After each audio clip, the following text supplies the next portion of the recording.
Hello and welcome to this episode of Star Wars Generations podcast. Friends, we're only 2 weeks away from the beginning of the... Friends, we're only a few weeks away from Maul Shadow Lord coming to us. And today we're going to start off our kind of primer coverage talking about Maul in Legends canon. Because, while there's a lot of great stuff... There's been a lot of great stuff about him in more recent books, and we're going to get you up to speed on that, as well as everything that happens to him in the Clone Wars and Rebels TV shows next week. Today, we're going to be talking about the Legends book that were written about him, and we're doing it with probably the foremost Legends canon expert that I know. Jonah Kelman. He's a friend of mine, a colleague from the Judge world. He's actually the, what is your official title? Director, Generalissimo? I gave myself the title Program Director. Okay, I'm going to call you High Chancellor, but he's That works for me. He is the head of the Star Wars Unlimited, which is the TCG Judge program, which I'm a part of, so I get to work with him a lot through that. But more than anything, I have known him as a Legends expert. He is the host of the currently on hiatus, but if you poke him enough, maybe we'll get it back going. Podcast. Podcast. The archives are incomplete, in which he has been going through and reading a whole bunch of the Legends canon books. And so I know he was the person who I wanted to get on for this episode. So Jonah, how are we doing today? I'm doing fantastic, Matthew. How are you? I'm good. And as those watching the video have already seen, when I ask you about these books, you have them because I believe you own every single book that was published during the Legends era, correct?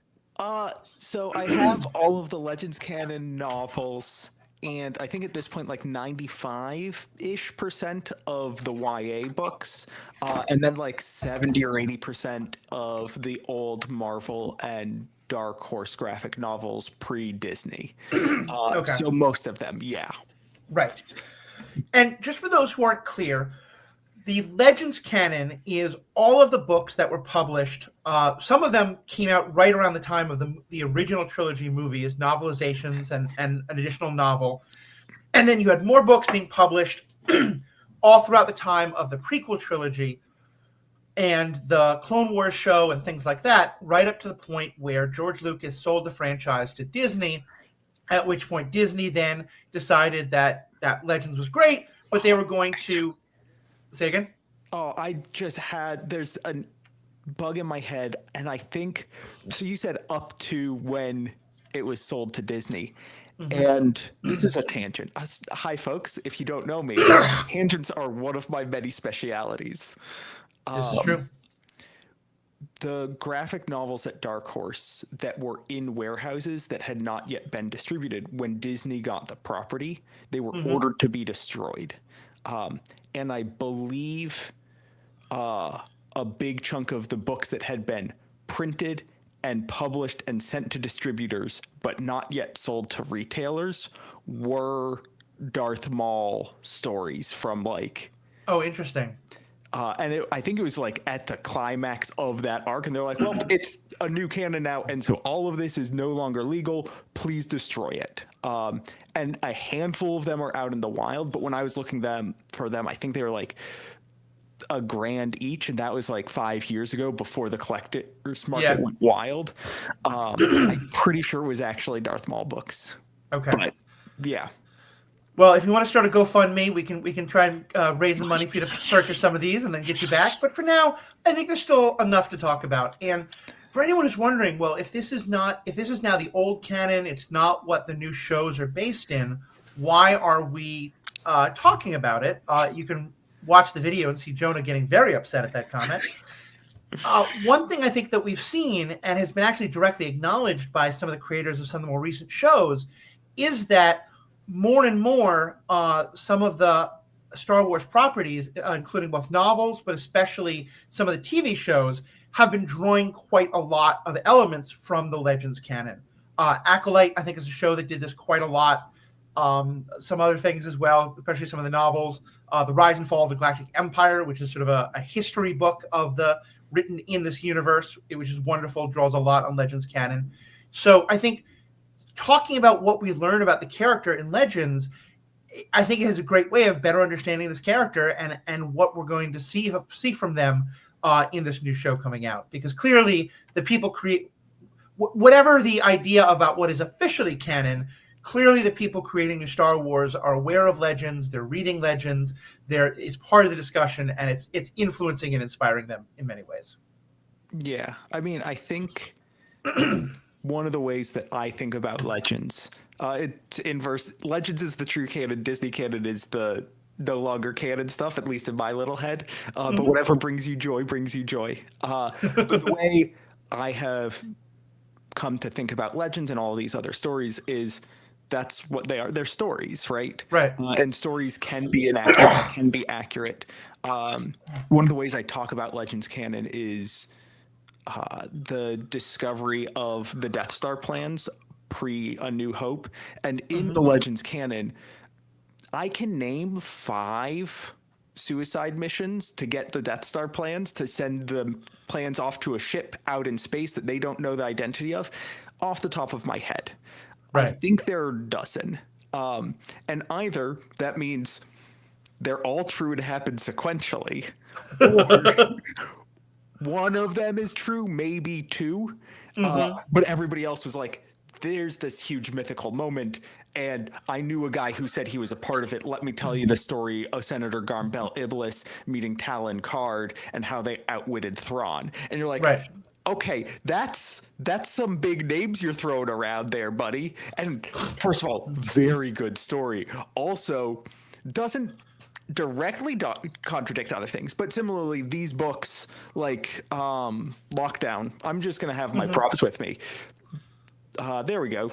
Not as much reflection. This doesn't contradict anything that's said anywhere else. Mostly, I mean, if they're like he was only trained on one planet, then it might contradict it. But it's like a 2-week period on a space station where everybody else dies.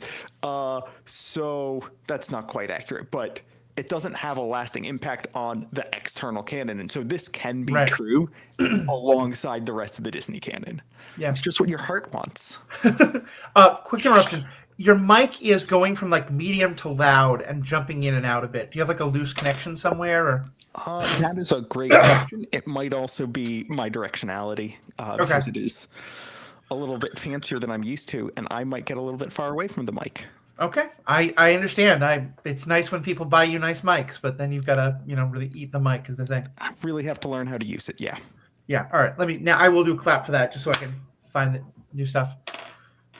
Yeah, I hear that. I think that's a really good way of thinking about it, because remembering that a lot of the stories we get, it's not the complete story. There's a lot of holes to fill in, and also we don't always get reliable narrators. The Clone Wars TV show, I think, for example, is completely built on the idea that it's being told to you by Admiral Yularen, who later becomes part of the Empire, and is definitely someone who is maybe not the most reliable narrator. Like Clone Wars, the TV show, can be seen as a lot of Republic propaganda.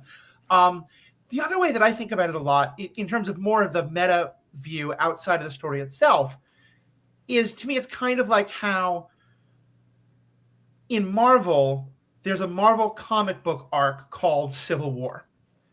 And then people wrote the movie, Captain America Civil War, that was clearly deeply inspired by it, but was not trying to be canonical with that comic book. It was a different story.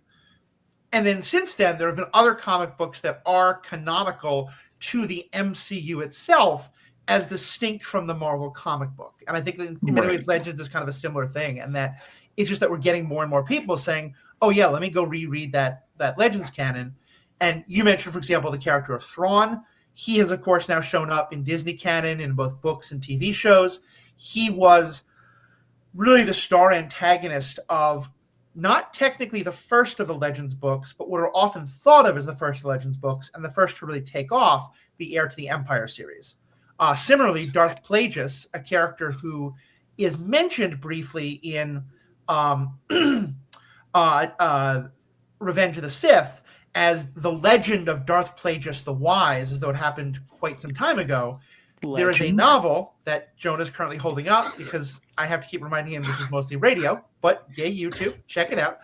And in that novel, it's that Darth Plagueis is Sidious's direct mentor and Sith master. And of course, in the show Acolyte, the character of Darth Plagueis shows up there again in a way I think very inspired by that novel. So that kind of sets the overall tone. Let's talk about Darth Maul in Legends canon. And first, of course, one of the defining things that we're going to be talking about a lot, because it's a thing that raises a lot of questions, is in the first movie of the prequels, Phantom Menace, to all intents and purposes, Obi-Wan Kenobi kills Darth Maul. But did you see a body? I saw 2 parts of a body. And I saw a body fall down the shaft of the Death Star, and yet somehow... True. Exactly. Somehow. And in next week's episode, we're going to talk to you about how it was that Maul, for people who haven't seen some of that stuff and are wondering, like, I'm excited for this Maul show, but I don't get it. Wasn't Maul killed by Obi-Wan? We're going to talk about all of that. The Legends canon books are, for the most part, as I understand it, and Joe and I will talk about this more, the Legends books about Maul are all set in the time either before or during Phantom Menace. And so all of this is within the story of that where his story ends at the Battle of Naboo, where he defeats Qui-Gon Jinn and kills Qui-Gon Jinn and is then defeated by Obi-Wan. So talk to me about kind of the overall picture you get of Maul in these books. Oh, well, see, I knew you were just going to start by hitting me with questions. I wasn't expecting such a broad question to begin. But, I mean, his character is one of ambition and hunger. He, like all Sith acolytes, wants power. But he is, compared to most Sith, actually... I find him relatively subservient. There is a lot of him just being like, I'll do that, master, right? Whereas the other Sith we see, particularly with interacting with Palpatine, give Palps a lot more pushback. Maul is just like, you got it, boss. Whatever you want me to do, I will go do it. He very much feels like an attack dog. And that's referenced in one of these books I have on hand, in a conversation between, by the way, spoilers abound. In case you were not expecting spoilers abound. But I think Darth Plagueis and Palpatine talk about Darth Maul. Now, how could Darth Plagueis, Darth Sidious, and Darth Maul coexist with the rule of 2? And Plagueis learns about Palpatine's apprentice Maul and is like, hey, what's up with that? You planning on killing me anytime soon? Palpatine's answer is, of course not. I would never. Maul certainly does not deserve the title of Darth. He is not a true Sith.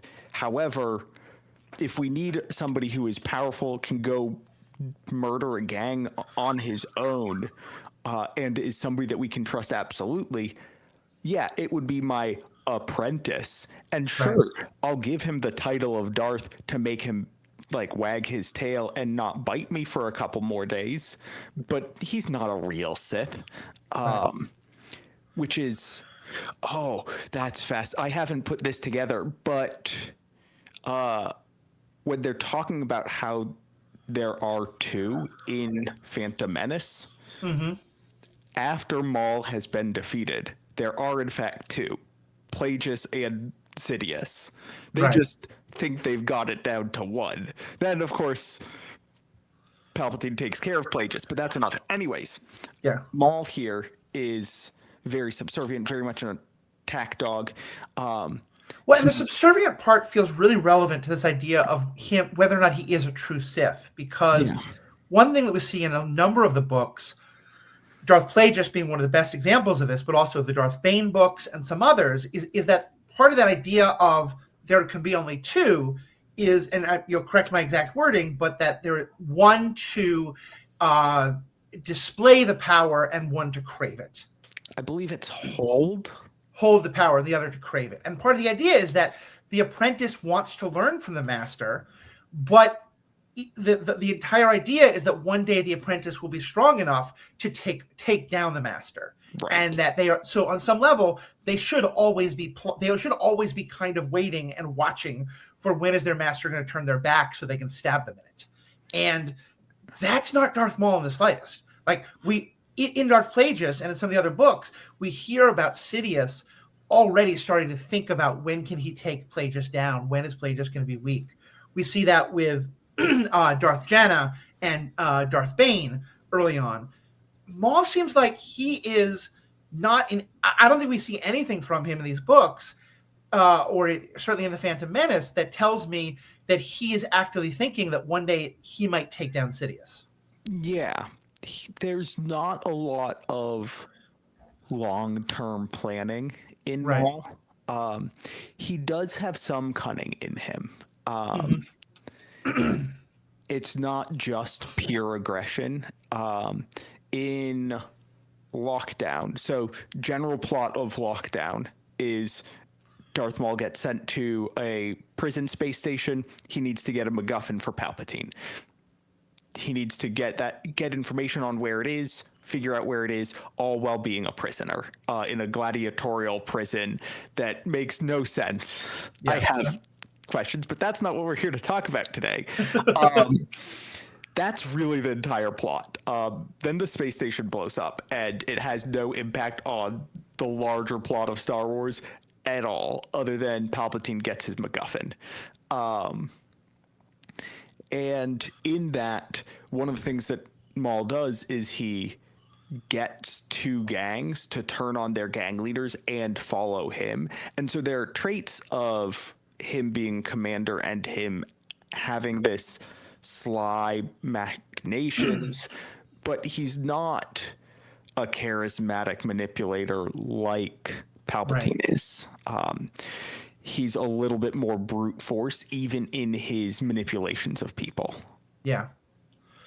No, there's definitely if you think about it in Dungeons and Dragons terms, you can roll a persuasion roll or an intimidation roll. And often either one will suffice depending on which one you're better at. Maul has maxed out intimidation, persuasion not so much. And most of the time it's roll intimidation with strength, not roll intimidation with charisma. Yeah, exactly. No, and I think that's a good example. I think similarly in the two that I read summaries of the others, and of course, well, actually, let me back up a second. Let's just talk about the full overview. So there's Darth Plagueis, which we've discussed a bunch, which is really about. God, it's so good. It's about. Yeah, I think it's one of the best books out there. We're saying that all these books are interesting and relevant. I'm not necessarily saying all of them are good, but Darth Plagueis I think is definitely a very good book. It's about. It's basically the whole arc of Sidious up to the Phantom Menace, including also Plagueis before he finds Sidious, and so it gives a lot of great background into the dark side and how all that works. It also starts to show the fall of Count Dooku in ways I really love. That Tales of the Jedi changed, and I didn't agree with. So that's probably one of the best of the books. There's Lockdown, which you just mentioned. There's Saboteur, which is a short story, really, and it's funny, I read it 3 days ago, and the details are almost completely escaping me. But it is a similar thing, where basically there are two different groups that are fighting over mining ability on a fairly random planet. But the point is that what they want, what Sidious wants, and then Maul helps to make happen, is for the two of them to fight with each other enough that really they have to merge, because neither one of them is strong enough to subsist on its own, and now they have to turn to the Trade Federation. And so it's part of we're doing machinations to build up the Trade Federation. Yeah, it ties into the novel The Cestus Deception, which is a story about Obi-Wan and Qui-Gon discovering the machinations of the Trade Federation before Naboo. Right. But if you haven't read that, you're just like, yep, this is a planet that exists, sure. Yeah. If you want to read a whole other novel, it'll tell you why this planet is important. Yeah. And then there's the one I was just mentioning also, Shadow Assassin, which is really about him. It is, I think it's what it's called, right? Darth Maul. Shadow Hunter? Shadow Hunter, thank you. He's referred to as an assassin frequently. But in this is set very close before the events of Phantom Menace. And in it, one of the Neomodians who's been working with Sidious decides to go on the run and is planning to basically be a snitch and to tell the Jedi or tell the Republic about the plans for the Trade Federation to invade Naboo, and that this guy named Darth Sidious is behind it. And so the story is about Darth Maul being sent to hunt him down, and a Padawan kind of getting in his way. And there's a number of times during some of these books where you listen to one of the, like, someone in a movie says this has never happened. And then there's a whole bunch of times where a couple people see that it is just about happened, but apparently it's technically not. And in this regard, what I mean is that because in Phantom Menace, Darth Maul reveals himself as a Sith. There's a number of people who see him doing very Sith things in this book, as well as some others. But how many of them survive? I think at least the Jedi Padawan does. No, you're right. Okay, no. My favorite part of that, God. Yeah, how much do we care about spoilers? Are we just the twist? Yeah, go for it. One of my favorite things is one of the people who has this information gets away from Maul. And he's like, I am dying, I am bleeding out, but I have found somebody who I think I can trust. This is information about the imminent invasion of Naboo. I happen to be on a space station with the Senator of Naboo. Let me hand this critical information to Senator Palpatine. I'm sure he'll take good care of it. And as we mentioned, this is a full novel. Mm-hmm. It is replicated in the Darth Plagueis novel over the course of a page and a half. It's Palpatine finds out about the problem, sends Maul to get it, finds out that Maul has mostly done it, and then finds out that Maul, in fact, did not succeed in getting the data back and stopping everybody because the guy did hand it to somebody in a position of power. Luckily for the Sith, it all worked out. But, oh boy. Yeah. And it does put another interesting twist onto what Maul is doing in Phantom Menace, because in that, the Phantom Menace mission is specifically set up in the Darth Plagueis book behind the scenes as this is your opportunity to make amends, to show me that you're still worthy. Yeah. And to me, again, like, these are interesting novels. I think if people want to read them, they definitely should. But I think what's mostly important here to me is, what are we learning about Maul and his relation to the Sith and his relation to Darth Sidious? Because as we're going to talk about next week, by the time this show exists, Maul he not only has refound himself, and it's not called Darth Maul, it is Maul, Shadow Lord. He is rebuilding his life outside of the Sith, and he carries kind of a grudge against the Sith. And part of that's for stuff that happens in Clone Wars, but a lot of it, I think, is how much he feels betrayed and how much he feels like he was used and that he was never. And I think that's kind of what we're talking about today, is that's what these books really dive into. He played with the Sith. He didn't expect to get used and betrayed. That's what you're signing up for. I mean, he was basically groomed. He was adopted by Palpatine as a 2-year-old, and he's raised in a cult. I don't think we can expect him to have sort of outside understanding of maybe this person who has been the only authority figure or parental figure in your life. Maybe he doesn't have your best interests at heart. Yeah. So, sorry, brain disappeared. Give me a second to figure out where on earth I was. Go for it. I have a segue, but if you have one, go for it. Nope, it's gone entirely. Okay. It'll come back. Yeah. Well, and certainly one thing we see in those books is it is not a loving relationship, and it is an incredibly abusive relationship in the kind of way that, again, makes cult-like behavior very likely. He tortures Maul on a number of occasions, and granted, that to some extent that is just Sith training, but it does seem very much like Sidious is trying to break this guy of any will, doing a lot of negging, we might call it today, but in really extreme ways of like Maul kind of strikes me as like the broken dog, who just the very thought of rebelling is just never going to occur to him. The vicious broken attack dog. Yeah, that is exactly who Maul is lining up to Phantom Menace. Right. Something that I find interesting, though, is that, I mean, of course, Maul, when he returns, lives in the underworld and the Outer Rim and out of the major sight lines of the galaxy, because the Sith don't like him, the Jedi don't like him, and that means 99% of the galaxy don't like him.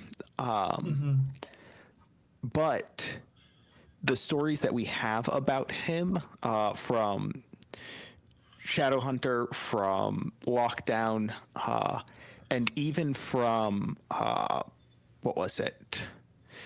One of the short stories, Restraint, which is a strange title to give your Sith warrior. He has links in all of those to various underworld groups. He has connections to the Black Sun. He has connections to the Hutts. He has connections to a couple of other gangs. He has connections to Death Watch. And so it's not super surprising that when he comes back, he's like, okay, well, the world that I was given was acting as an enforcer for the Sith, particularly in underworld environments. And so seeing him return there and being like, okay, this is where I can find my people, this place of other broken people who are ostracized by the galaxy, it comes together in a way that I think really makes a lot of sense if you accept that he somehow returned, which I do, because everybody somehow returns in Star Wars. Yeah. It's like comic books, and that unless you literally see the head move from the body, death is pretty variable. Right. If you don't see the body, they're alive. If you do see the body, it's 50-50. Yeah. And his body is 50-50. Never mind. That's the best thing about little Lego minifigure Darth Maul, because you could reenact that scene, and other scenes it's really hard to reenact, like popping an arm out of a Lego minifigure, really painful to do as a kid. Taking the legs off and cutting Darth Maul in half, very easy to do. For those concerned about Jonah's childhood, he is in therapy. Do not worry. I have no knowledge, but let me read a passage actually from Shadowhunter that I think is a really great illustration of what we're talking about. Yeah. It was impossible even to conceive of a time when he had not been enthralled to Darth Sidious. He knew he had come originally from a world called Iridonia, that's later changed to Dathomir, but same idea. But knowing that was like knowing that the atoms composing his body had originally been born in the primordial galactic furnaces that had forged the stars. The knowledge was interesting in a remote academic way, but no more than that. He had no interest whatsoever in learning any more about his past or his homeworld. As far as he was concerned, his life began with Lord Sidious, and if his master ordered an end to his life, Maul would accept that judgment with no argument. Yeah. I think the phrase is he's cooked. Yeah. And it's interesting to see, we're talking about him, how he has blinders on and he doesn't know what's happening. And I think there's actually a really interesting parallel in his killer, Obi-Wan Kenobi. Mm-hmm. Because a lot of the other Jedi that we follow, Anakin and Ahsoka namely, they make their own judgments. Right. Whereas Obi-Wan toes the company line. Yeah. He's just like, look, if the Jedi Order tells me to do something, they're telling me to do it for the right reasons. Right. And in a very similar place, Maul is, if Palpatine tells me to do something, I say how high. And while Obi-Wan grew up in what I think you could describe as a much more benevolent cult, and maybe less of a cult specifically, but he has no memory, as later books establish, he has no memory of his life or his family before being with the Jedi. He was literally raised by the Jedi. It's all he knows. So Yeah, I think it's a very important parallel, and as we'll be discussing next week, there's a lot of ways in which their two stories intertwine, and in which Maul kind of really fixates on Obi-Wan as a fundamental figure in his life, and will keep going back to him in a number of ways. Okay, if somebody cut you in half, would you fixate on them? I Like, mean, if the they were F train running took out around- my leg, but I have no problem riding it today. But I think that's different than a person being plastered on propaganda posters as the hero of the Republic. that's fair. That's also fair. That's also fair. Yeah, no, I mean, I'm not blaming him for being obsessed with Obi-Wan. Like, he's, the sarcasm, the flowing locks, like, he's pretty obsessible. But it is definitely a thing there. So let's talk about what Maul knows about the Sith, because as you said, like, he doesn't seem to know what his purpose is supposed to be under the rule of two. Is your understanding that Sidious gives him a pretty, like, he basically is teaching him what Sidious wants him to know about the Sith, not by any means the full picture. 100%. Like, the picture of the Sith that I think Palpatine is giving Maul is essentially what a lot of people think of the Sith as if they just watch the movies, which is bad guys with red swords who kill people. That's what Palpatine sells Maul. It's not, hey, so this is a thing that we've been working on for a few centuries now, and our real end game is to take over the galaxy through political and financial machinations. Right. Not conquer the galaxy through force of arms, which is your specialty. You, of course, are going to be very helpful in your bull in a china shop way when we are working fully in a china shop. Like, that's... Maul thinks the job is to break all the china. Sidious knows the job is to get hired to clean up all the china because Maul broke it all. Right. And to be fair, all of the jobs that he's given are break stuff, steal things, cause problems. Right. And very good at that. And he does get a couple of like sub goals of suborn this individual or like get this person to do something against their will. But as we mentioned earlier, he relies on intimidation checks and just brazening his way through things rather than more subtle arts. Right. Yeah, he is not the person who like is going to be ever part of the Republic Senate machinations. And I think Right. I've always thought that the choice that the next person who Palpatine chooses of Count Dooku is really interesting because he is so much the exact opposite. Count Dooku is a political figure whose primary way of assisting the Sith plan is helping to foment the Civil War, the Clone Wars, and doing all of these things. And he is... Dude, no one knows Darth Maul exists except for during the time of the Phantom Menace, and they all think he's gone again. Everybody knows who Count Dooku is. He's a very public figure. He works mostly above the board. He's doing all these kind of things. Talk about how Dooku really represents a very different direction for what Palpatine is doing. I mean, Dooku isn't brainwashed. Well, he is because he was raised a Jedi, but he's somebody who looked past his blinders and stepped free and was like, what the Jedi are doing is morally incorrect. And while I don't believe in what the Sith are doing, like the Sith code isn't true, but the ends do justify the means, and freeing the galaxy from the tyranny of the Republic and the Jedi is a thing worth doing. And I think there are arguments for that, but his ways of going about it are not correct and resulting in the Empire. Not a great thing. I don't support what Dooku had happen to the galaxy. But even like the combat approach between Maul and Dooku is very particular. Maul, of course, uses his signature double-bladed lightsaber, which is the coolest thing ever the first time you see it. It's so cool. But if we go back to the Darth Bane book set several thousand years ago, Bane is talking with his master, I want to say Kasim. Nobody knows, nobody cares except for me, but I'm pretty sure it's Kasim, who talks about using a double-bladed lightsaber, and the reason Kasim uses it, or Maul's lightsaber instructor, is people don't know how to fight against it, and even though it limits your abilities to attack, because you have, another saber pointed at you if you just thrust it at your opponent forward, your opponents don't know how to fight against it, and so it confuses them and gives you opportunities to take advantage of their way of thinking. Yeah, it's an intimidation tactic as much as anything. It's intimidation, but also strategic, because you don't know how to defend against it because you haven't trained against it. The reason Darth Maul uses a double-bladed lightsaber is not that. It's so that he has two swords. It's so that he can hit twice as much. Yeah. And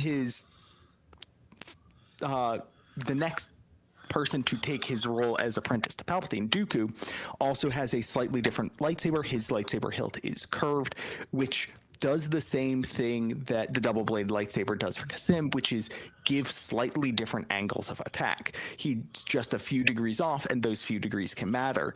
Dooku is a very precise duelist. I think he very much represents the, in a fight, he would try to win in a single stroke. He will wait, and then he will strike, and then he will win. Whereas Maul will just jump in as soon as he realizes that you're there, ignite both blades, and see if he can overwhelm you. Yeah. Just the word duelist. Maul is an assassin. He wants to attack from the shadows. He wants his prey to never notice them. Dooku wants to have a duel. He says that both to Anakin and Obi-Wan, and also to Yoda. Shall we, fight in the way of the lightsaber masters, whatever it is. I forget the exact wording, but he likes the honorable combat and winning at the ancient art of sword fighting, of lightsaber battling. Right. And I think even just their names as Darths is very significant, because Darth Maul. You can think of Maul in two ways. It can be a bear attack, an animal mauls you, or you can think of a maul as a huge hammer. It is a blunt. Neither of these are finesse attacks. The third option is a shopping center. Well, yes, but that's not MAU all. But although here in Minnesota, home of the largest shopping center in the world, Mall of America, yes, but. Both they're brute force physical attacks. Yeah. Tyrannus, a tyrant, is a ruler. A tyrant doesn't fight you one-on-one. The whole point of a tyrant is that they have secret police, and they have there's layers and layers and layers between the peasants and the people being oppressed and the tyrant. And the tyrant never gets their hands dirty dealing with the people on the street. They have people for that. And I think just those two names are very significant of the very different roles they're supposed to play in Palpatine's plans. Yeah. You can also see it in the jobs that they're sent to handle. Dooku gets sent to convince a planet senator to betray their previous plans, to betray an alliance, to allocate resources to the separatist cause. And Maul is sent to kill gangsters. Right. The only time Maul is sent to convince someone is because it involves the sentence "or else." Right. So, one other thing I want to ask about this, and then we'll start wrapping up because I know you can't be on too long, is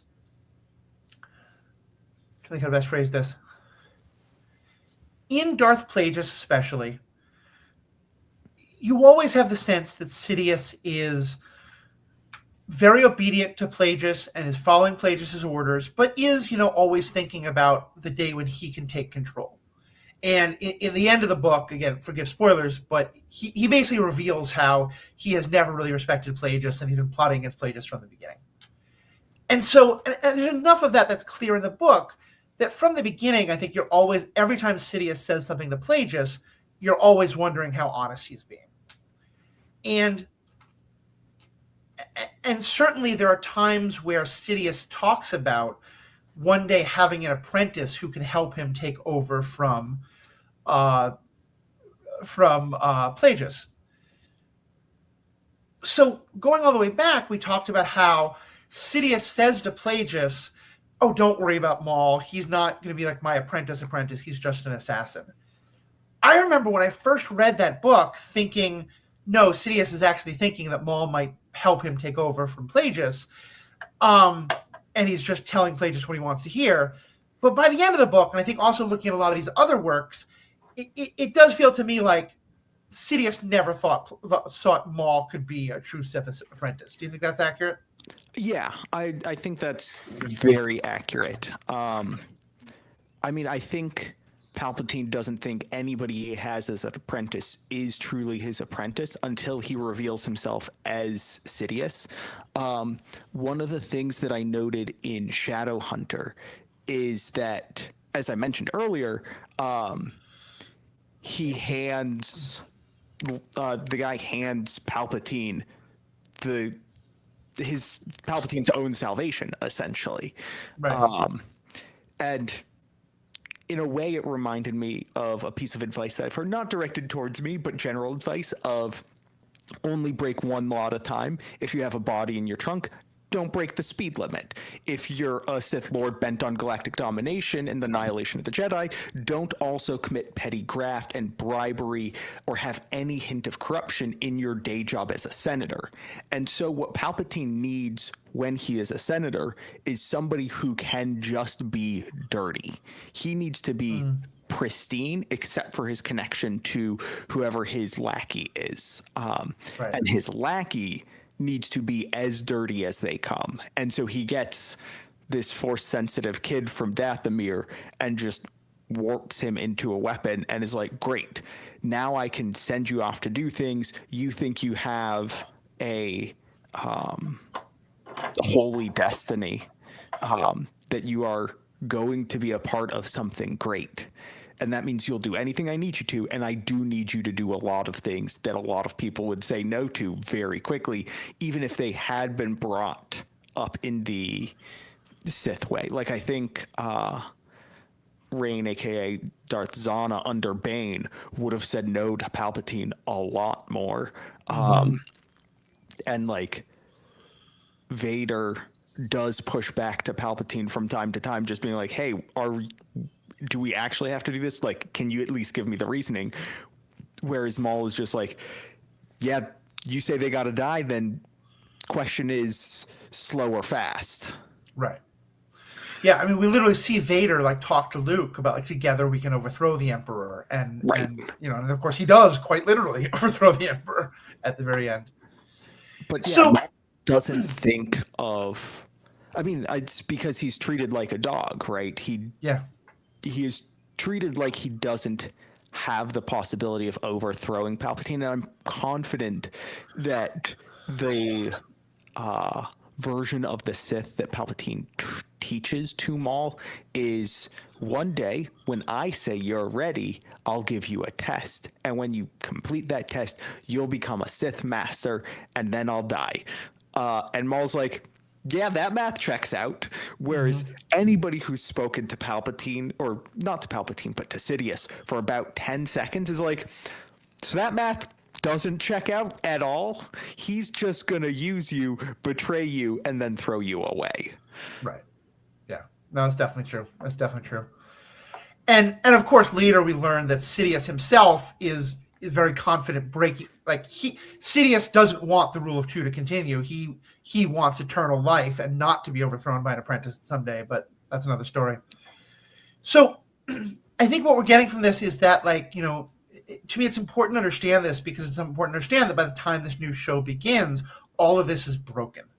Yeah. Not only is Maul no longer part of that, but he has been quite literally, we'll talk about this a lot more next week, but there's a point in the Clone Wars where he goes to Sidious with his brother, who he's also trained to use the dark side, and basically kind of tries to rejoin Sidious. And Sidious is like, no, you were never anything. You were just a dog.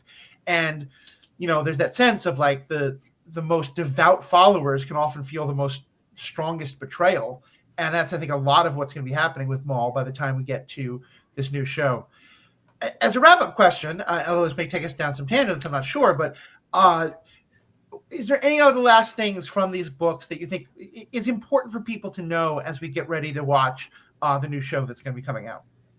I think I mentioned this previously, but I think the most important thing is to recognize in Maul the God, I am very unlimited brained. Like all I can do, like I'm gonna say, think of the aspects of him beyond aggression. Think about his ability to command and his cunning. Like those are just the words that are in my head, and I cannot think of other words. These are all references to the Star Wars Unlimited card game. For anyone wondering what the hell he's talking about, but yes, I've exactly. been brainwashed by myself. It's fine. But his aggression is the prominent characteristic in the Phantom Menace. His intimidation, his fear factor. In the Clone Wars, it's a mix of that aggression and also a recklessness, I would say. Yeah. But in Shadowhunter, we do see a very analytical side of him. He's able to hack Coruscant's security network to figure out where the Jedi and the smuggler are going so that he can cut them off rather than just chasing them all over the city. He's just like, oh, well, the route they're taking to get where they want to go, they're going to have to go through this choke point eventually. Let me just take a speeder bus over there and sit in the choke point rather than chase them down. He's not just a brute. When he's in his element, he is somebody who can think and can connive. However, his element isn't the Senate Rotunda. His element is the Undercity of Coruscant or the Outer Rim, working with the Death Watch or whatever the name of the gang was that was referenced, the Bando Gora, with Black Sun, with the Hutts. Like, those are his people, and he knows how to manipulate those people because he knows what motivates them, which is what motivates him, I think, in a way, which is the same thing that motivates most Sith: freedom and the ability to do what they want. And I think what he wants has changed over time. It's changed dramatically. And I think a lot of the new show will be about him figuring out what he wants and seeing where that goes. And I think that's a really good point, because I think, especially the way we've been talking about him, it's easy to kind of think of him as a dummy. And he very much is not.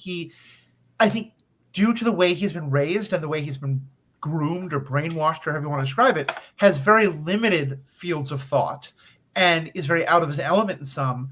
But in those areas, he's very cunning and he's very intelligent. You think about, I think that word hunter is very appropriate, because if you think about animals that are very good at hunting and stalking prey, there's a real intelligence there in sort of being able to it's not necessarily what we think of as sentience, but it is still an ability to kind of predict your prey's movements and anticipate them and be there waiting for them, instead of just blindly chasing them and trying to hit them with a stick. Yeah. Have you seen Arcane, the League of Legends show?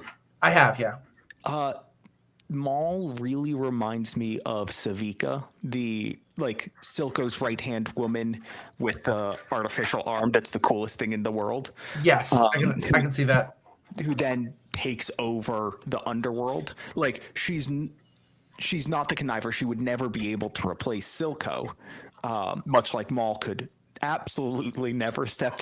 God, you know how Senator Jar Jar was jarring for some people? Can you imagine if Maul was like, well, Palpatine got hit in a speeder accident. Guess I'm going to have to step into his shoes. I'm Supreme Chancellor Maul. Buddy. Yeah. People would figure it out. Roasted at the first press conference. Well, and the number of reporters who then get, decapitated with cauterized neck wounds would, I think, be a pretty big clue. Yeah, he would not last long in that arena. And similarly, Savika, when she's just like, hey, my job is to intimidate these Chem Barons into following me and taking over the city. Oh yeah, I could do that. I could be in charge. I can lead. I just was never given the opportunity because the only leadership styles I saw were styles that do not match with any of my strengths. Yeah. This has been a great conversation. Thank you so much for being a part of this. As I said to listeners, send us questions. What else do you want to know about Maul and his role in the Legends books? We're going to be talking soon about the Clone Wars and Rebels, and well, not Rebels because that takes place afterwards, but the Clone Wars and the movie Solo, because both of those are kind of part of this conversation. The show The Bad Batch. Let us know what you think.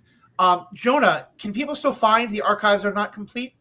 Yeah, the archives are incomplete is still up online. I still get spam email being like, hey, we can help promote your podcast that's been on hiatus for 3 years. As soon as I have a minute of free time, I'm getting back to it. I just have like a couple hundred books that I want to read before I get back into just reading Star Wars, and a couple thousand minis that I need to paint before my like creative energies on Star Wars are spent. But once those are done, so in a decade or so, I'll definitely be back. I want to get back to it sooner rather than later, but that still exists. And of course, if you're interested in Star Wars Unlimited, hi, I like that game. Yeah, it's a great game. It's a great judge program if you want to be a part of it. All the ways to contact Jonah will be in the show notes. And of course, all the ways to contact me. If you just go to theethicalpanda.com, you'll find information about this podcast, the Superhero Ethics podcast, where we've just put up an episode. I think it'll be out by the time this episode comes out, or if not, will be coming out shortly afterwards. It's the first of a series that we're going to do, kind of interspersed among other things on superhero ethics, called What Made You Rebel Scum? Conversation about what's the media that inspired various people to, kind of look at the world in with some dissatisfaction and want to make it a little bit better. So, Jonah, thank you so much. On behalf of Jonah and myself, to the fans and listeners, thank you all so much. We have spoken.